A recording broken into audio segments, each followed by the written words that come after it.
आदित्यनाथ जी से आग्रह करूंगा कि वो डॉक्टर विजय भटकर जी को मानपत्र देकर सम्मानित करें।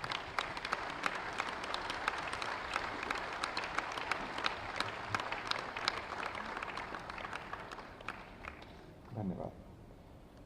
अब वो क्षण आ गया है जिसकी हम सभी को प्रतीक्षा थी। अब मैं उत्तर प्रदेश के यशस्वी मुख्यमंत्री श्रीमान योगी आदित्यनाथ जी से आग्रह करता हूं कि वो हम सबका मार्गदर्शन करें।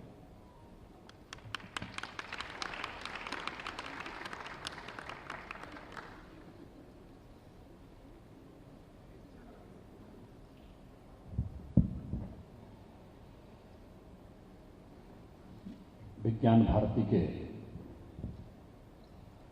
5वें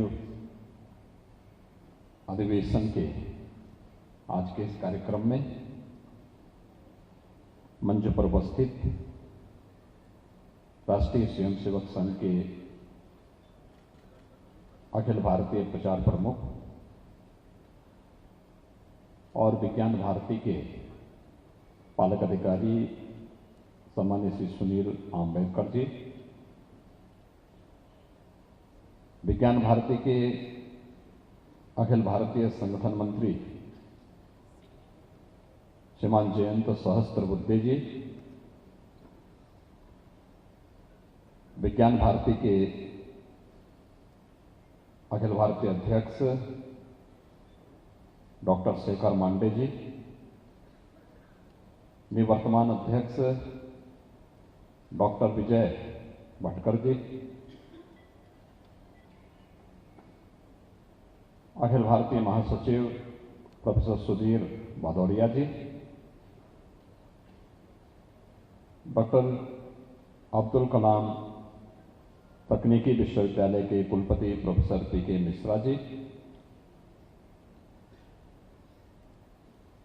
विज्ञान भारती के 5वें अधिवेशन में उपस्थित देश के अलग अलग कोने से उपस्थित सभी वैज्ञानिकों और उपस्थित भाइयों बहनों, मैं सबसे पहले विज्ञान भारती के इस 5वें अधिवेशन के लिए उत्तर प्रदेश की धरती को चयन करने के लिए विज्ञान भारती को हृदय से धन्यवाद देते हुए आप सभी का मैं उत्तर प्रदेश में स्वागत करता हूं, अभिनंदन करता हूं।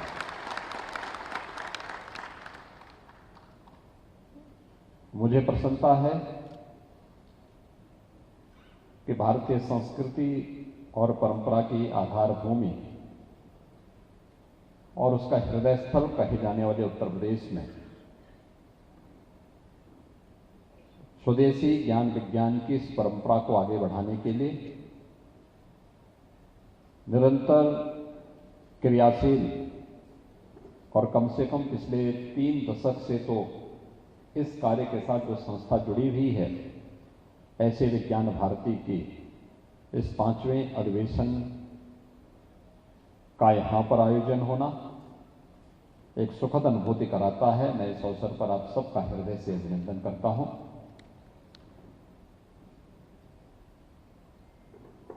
ये हम सबके लिए एक सुखद संजोग हम सबके सामने प्रस्तुत करता है, एक कि वास्तव में विज्ञान क्या है।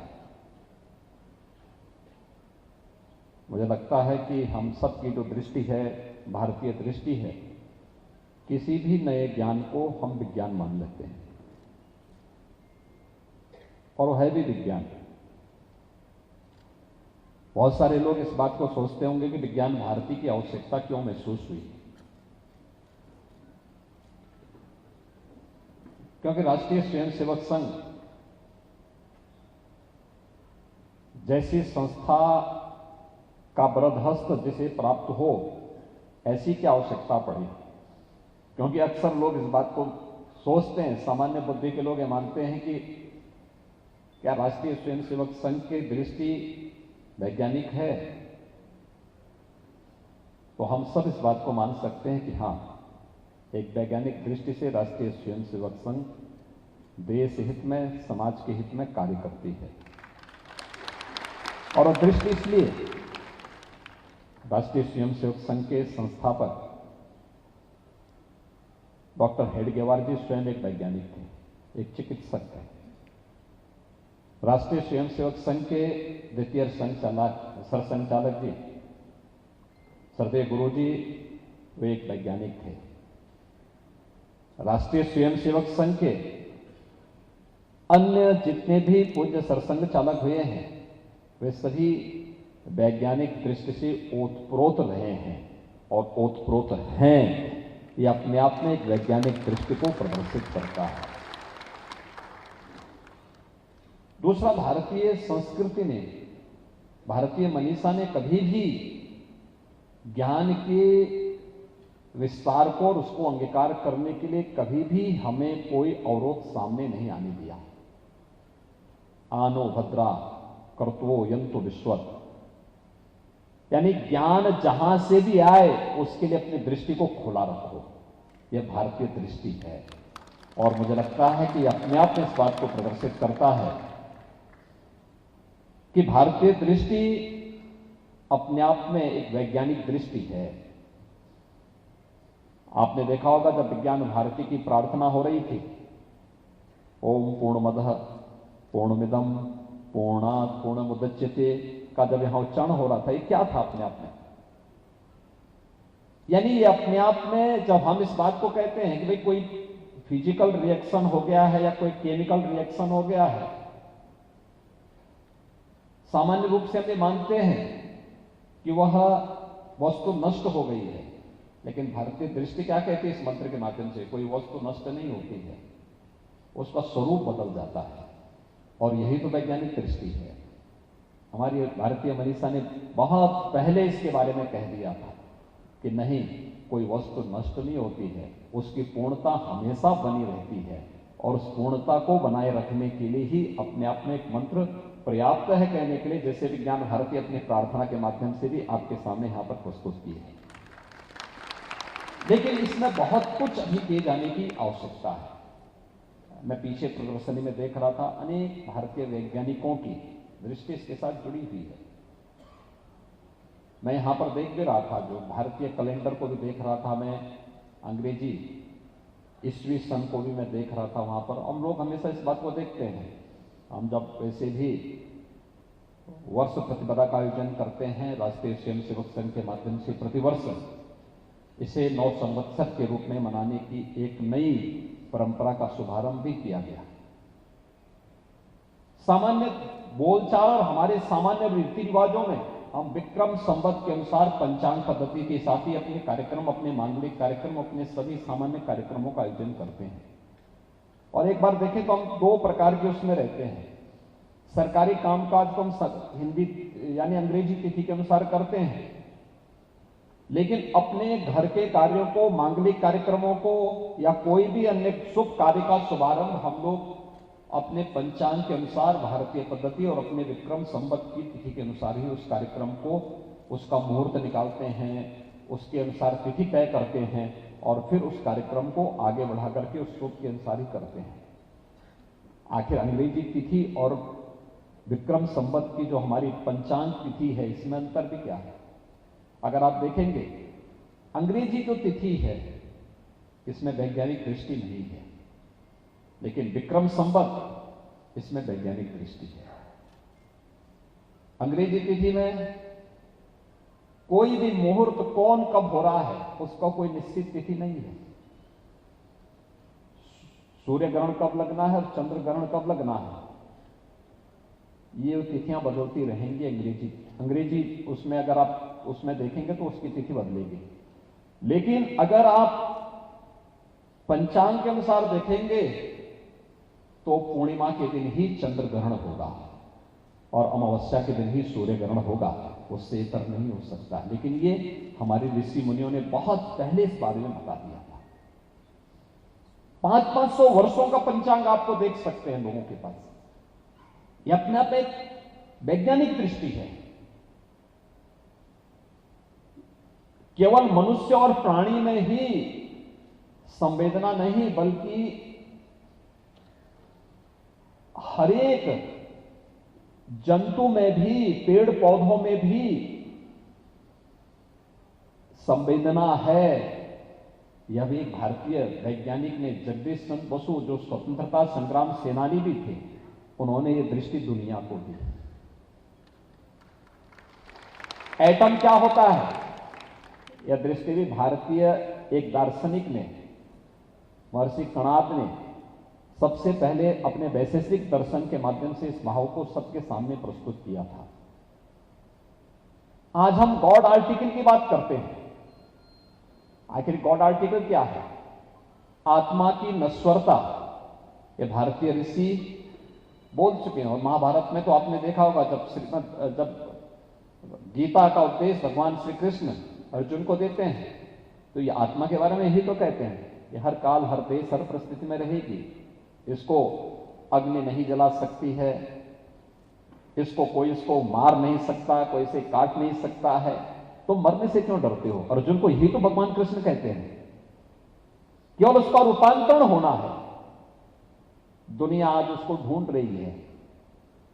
हमारा शास्त्र, हमारा दर्शन उसकी बृहद व्याख्या पहले ही कर चुका है, हजारों वर्ष पहले कर चुका है। अगर श्रीमद् भगवत गीता को आप देखें तो 5000 वर्ष तो आपके लिखित उसमें आ जाता है कि 5000 वर्ष पहले भी गीता का संदेश जितना प्रासंगिक था, आज भी उसका महत्व उसी रूप में है।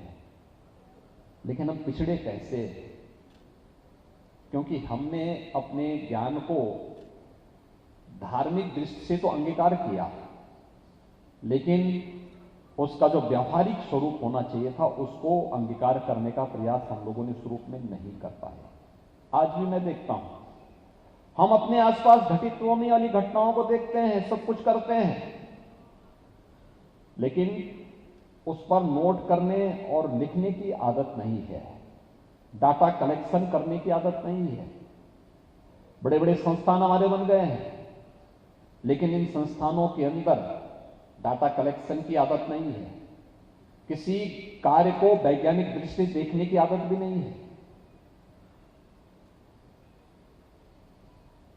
मैं बार बार एक बात को देखता हूं। मैंने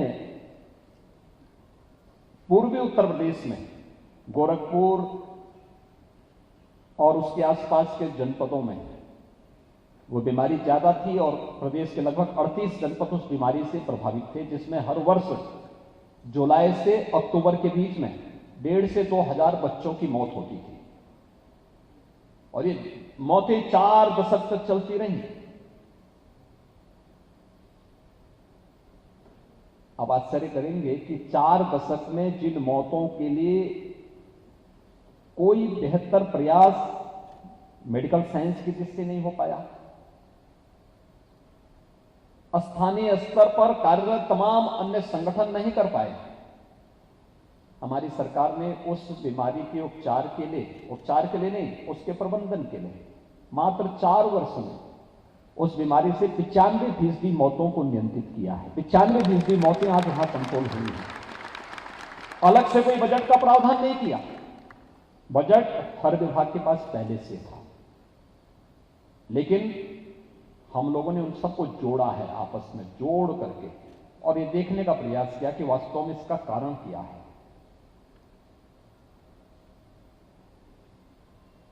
हम उसकी न्यू में नहीं जाते किसी भी कार्य की, लिखने का दृष्टिकोण नहीं है। कोई व्यक्ति विश्वविद्यालय में प्रोफेसर हो गया तो ये मान के चलता है लेक्चरर के बाद उसको, वो असिस्टेंट प्रोफेसर है तो एसोसिएट प्रोफेसर हो जाए, असिस्टेंट प्रोफेसर है तो प्रोफेसर हो जाए, प्रोफेसर हो जाता है तो फिर वो सोचता है कि अब कैसे भी हो मैं कुलपति हो जाऊं या कोई अन्य संस्था में चला जाऊं, और भी एक उसकी अपने तरीके होते हैं। मेरिट पे ध्यान देने का प्रयास नहीं होता। हमारे कितने पब्लिकेशन होने चाहिए, मैं कितने पेपर लिख रहा हूं, सही तथ्यों पर आधारित कितने वैज्ञानिक सोच के साथ मैं अपने पेपर लिख करके वर्तमान और आने वाली पीढ़ी के लिए एक नई प्रेरणा छोड़ जाऊं, उस पर हमारी दृष्टि नहीं रह पाती है। हमारी प्रतिदिन की घटित होने वाली हर घटना हमें एक नई वैज्ञानिक सोच दे सकती है। और उस वैज्ञानिक सोच के साथ आगे बढ़ने के लिए हमें प्रेरित कर सकती है। एक चिकित्सक जब डिग्री लेके आ गया तो उसके बाद फिर वह अपने मरीजों को देखने पर और उसके बाद केवल वहीं तक अपने को सीमित कर लेता है। हर एक मरीज उसके लिए एक नया अनुभव भी लेके आता है। यह आवश्यक नहीं कि हर एक मरीज एक जैसी परिस्थिति का रहने वाला हो, एक जैसी प्रकृति का हो। हम सब जानते हैं कि हर मनुष्य की अलग अलग प्रकृति होती है। कोई बहुत सात्विक प्रकृति का व्यक्ति होगा, कोई राजसिक प्रकृति का होगा, कोई तामसिक प्रकृति का होगा। तीनों प्रकार में हर दवा का भी उपयोग अलग अलग प्रकार से होगा। तीनों के उपचार की पद्धतियां भी अलग अलग होंगी, लेकिन हम सबको एक जैसे ढर्रे से चलाने का प्रयास करते हैं। हम उसकी प्रकृति को कभी समझने का प्रयास नहीं करते हैं। आयुर्वेद ने इस प्रकृति को समझा था, इसलिए आयुर्वेद एक समय बहुत आगे था। लेकिन आयुर्वेद में भी शोध की सारी परंपराएं हमने रोक दी। वो तो भला हो कोरोना का, वो कम से कम आयुष की शरण में लोग चले गए और आयुष में भी कम से कम काढ़ा पीना लोगों ने शुरू कर दिया। अन्यथा इसको तो हमें मानते थे कि सब वैसे ही है सब। यानी हमने उसको वह दृष्टि देने का प्रयास नहीं किया। और इसलिए आप जितनी भी यहां वैज्ञानिक आए हैं, आपसे मैं एक आग्रह करूंगा, जिस क्षेत्र में है उसमें लिखने की आदत डालिए। पेपर लिखिए, सही जानकारी पर आधारित, सुनी सुनाई बातों पर नहीं, अपने स्तर पर अपना पेपर लिखिए थोड़ा, और फिर उस पर चर्चा करिए, डिस्कशन करिए। अपने नवोदित वैज्ञानिकों को उस प्रकार की सोच के साथ आगे बढ़ने की आदत डालिए। अपनी पब्लिकेशन को आगे बढ़ाने का प्रयास करिए। नेशनल और इंटरनेशनल जर्नल में अपनी पब्लिकेशन को भेजिए और फिर बाद में उसको पेटेंट करने की आदत के साथ अपने आप को जोड़ने का कार्य अगर आप कर पाएंगे तो आप एक सही दृष्टि देश को दे पाएंगे और समाज के लिए आप एक नई उपलब्धि के साथ आगे बढ़ पाएंगे। और मुझे विश्वास है कि विज्ञान भारती इस दिशा में नेतृत्व दे रहा है। अवश्य आने वाले समय में हम लोग प्रधानमंत्री मोदी जी की जो मंशा है, नेशनल एजुकेशन पॉलिसी, इस दिश से बहुत बड़ी सहायक हो सकती है। कार्य करने के लिए न जगह की कमी है, न संस्थाओं की कमी है। इच्छा शक्ति की कमी कभी कभी दिखती है और उस इच्छा शक्ति के साथ हम आगे बढ़ने का कार्य करेंगे। इस विश्वास के साथ ये 5वां विज्ञान भारती का अधिवेशन एक नई वैज्ञानिक दृष्टिकोण के साथ न केवल वर्तमान में कार्यरत वैज्ञानिकों को बल्कि नवोदित वैज्ञानिकों को भी आगे बढ़ने के लिए प्रेरित करेगा। उनके नए पब्लिकेशंस आएंगे, उन पब्लिकेशंस के माध्यम से हम लोग फिर आगे अपने आप को, अपने किसी अभिनव सोच को, अपनी अभिनव दृष्टि को और अपने अभिनव शोध को पेटेंट कराने की प्रक्रिया के साथ जोड़ने का कार्य भी कर पाएंगे। इस विश्वास के साथ मैं इस पूरे 2 दिवसीय अधिवेशन के प्रति अपनी शुभकामनाएं देता हूं। धन्यवाद। जय हिंद।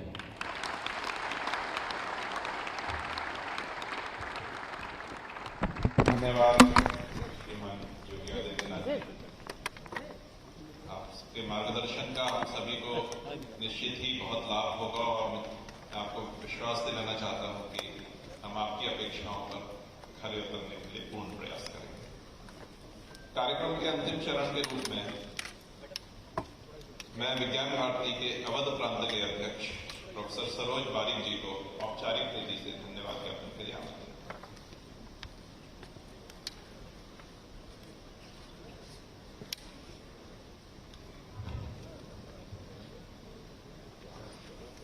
नमस्कार। आज का मुख्य अतिथि उत्तर प्रदेश का यशस्वी मुख्यमंत्री जी माननीय